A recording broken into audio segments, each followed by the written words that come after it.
I believe this is probably a difficult thing to speak to. I don't think we can speak to it in a way that's going to make sense to everybody, but hopefully we'll do our best here. So you had a relationship with Roy Eugene Davis. Right. I had a relationship with Roy Eugene Davis. And probably you too, when I was around Mr. Davis, I felt elevated. Yep. When he spoke, even if he was dismissing something silly that I was saying, I never felt that I was being dismissed. I felt like I was having a relationship with someone, and it was very meaningful. And even when it wasn't necessarily, we weren't seeing eye to eye, it didn't matter, because it's just like when you have a brother, someone that's your brother. You can disagree and you can wrestle, but you're still brothers and you still love each other, right? Same thing with parents. If you've got a good relationship with a parent. But not everyone saw Roy that way, just like probably not everyone saw Yogananda that way. And sometimes I wonder, what gets in the way of someone saying, oh yeah, that's just a tall fellow, wearing a plaid shirt that thinks he knows what he's talking about, and so I'm not going to pay a whole lot of attention to him, versus someone maybe like me or you who feels like, okay, I really need to listen to what he is saying. Do you understand what I'm asking? Yeah. No, I do. There's a saying in India, I'm sure you've heard it: when the pickpocket meets the saint, he only sees his pockets. Right. Um, and again, it goes back to, why is somebody choosing, we'll just use Roy as an example, to go down to Roy's for a retreat? Mm-hmm. Are they looking merely to escape from their suffering, Right. which is natural, but in that escapist kind of way? And are they looking for somebody that's going to tickle their ears or validate their prejudices about the spiritual life and life itself? Right. Or are they really ready to be a disciple? Are they really ready to be a student? And even in my own life, every time I feel like I go down to a deeper level of realization, it's like I will say to myself, I didn't know I was hanging on to this stuff. Right. I didn't know how arrogant I was. I didn't know how defensive I was. So you have, and there's levels and levels of that. I think if you're truly ready and do you want what you want, or do you want the truth? Right. Right.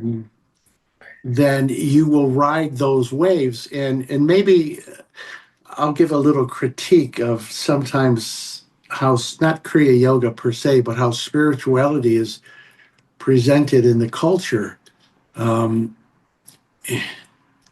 It's almost a transactional relationship. People hop on a spiritual path because, again, it's going to take away their pain, and if they do it right, they'll attract their soulmate, they'll attract a lot of money. I had a conversation with someone a couple weeks ago, and God's a funny word.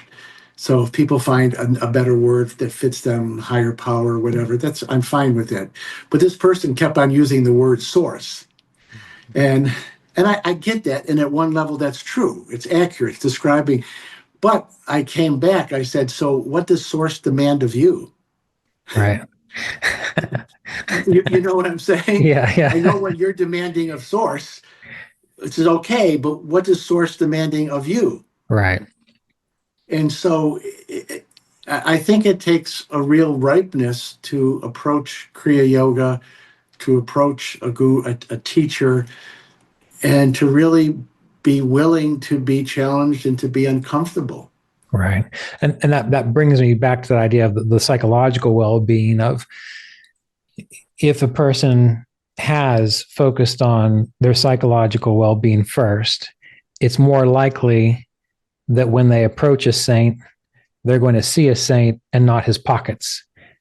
Because, if you're looking just for their pockets, well, clearly there's an issue there, a psychological issue of, lack or needing to steal things, which is not psychologically necessary, right? And how have you found, or have you found a way to encourage people to try that, to see that? Because I usually get initially, when I bring up the whole psychological health and well-being, I initially get a lot of resistance. People say, oh, well, that's not why I'm here spiritually. And then usually either 6 months or a year later, if the students are still around, they'll say grudgingly, well, I decided to go try out a counselor and a therapist, and you're kind of right. That made a huge difference in my meditation practice. That made a huge difference in how I was able to experience life. So how have you approached that? Well, yeah, I try to present the bigger picture that as human beings, we are multidimensional. We have a physical body, we have emotions, we have a psyche, a psychological psyche, and then who we really are is the self and the soul. Okay, when people come to me and they want spiritual teaching, I express to them that we are multidimensional beings. We have a physical body. We're not the body, but we have a body, and it impacts our psychological state. We have emotions. We have a psyche that can be healthy or unhealthy, and who we really are is the soul, is the Atman, is the divine image. But we bring all that other stuff with us, and it's not ancillary. It's you bring it with you, and if you haven't again dealt with it, and you're not willing to explore it, then it's going to get in the way. It's going to create shadows that keep you from seeing the divinity that is within you, that Right. is you. Right. I think it was St. John of the Cross. He's a Catholic mystic and saint. He said it this way: next to the knowledge of God, nothing is more important than the knowledge of yourself. Mm, And not just the spiritual knowledge, but at all those levels. right.